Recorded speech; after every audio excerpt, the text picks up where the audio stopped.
സ്വകാര്യ ബസ്സുകളിലെ പാട്ടുപെട്ടി ഇനി പൂട്ടി വെക്കേണ്ടി വരും. ഇതുപോലെ വിൻഡോ സീറ്റിലിരുന്ന് പുറത്ത് മഴയുണ്ടെങ്കിൽ മഴയുടെ കാഴ്ചകളൊക്കെ കണ്ട്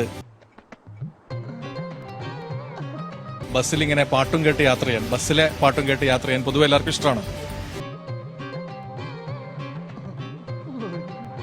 പക്ഷേ മോട്ടോർ വാഹന വകുപ്പ് പറയുന്നത് ഇനിയിപ്പോ അങ്ങനെ വേണ്ട, ബസ്സിലെ സിസ്റ്റം എല്ലാം, ഈ സൗണ്ട് സിസ്റ്റം എല്ലാം നീക്കം ചെയ്യണം.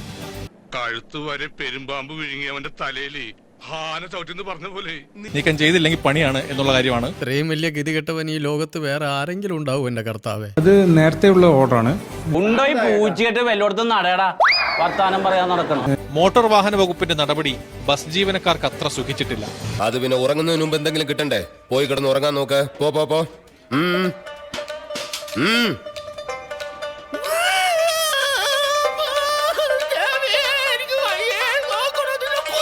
പാട്ട് വെക്കുന്നപ്പോ നമ്മൾ യാത്ര കുറച്ചും കൂടി അനന്തര കണ്ടിട്ടില്ലേ പാട്ടെല്ലാം വെക്കുന്നു. അത്യാവശ്യം പാട്ടൊക്കെ ഉള്ള നല്ലതെന്നാണ് എന്റെ ഒരു അഭിപ്രായം. ആരോടും പറയണ്ട, പറയില്ല. ഏതായാലും എത്രത്തോളം ഈ പരിഷ്കാരങ്ങളൊക്കെ നടപ്പാകുമെന്ന് കണ്ടറിയേണ്ട കാര്യമാണ്. നിങ്ങൾ കാര്യങ്ങളെല്ലാം അറിഞ്ഞ സ്ഥിതിക്ക് അങ്ങനെ തന്നെ അനുമാനിക്കാം, അല്ലേ? അല്ലാം.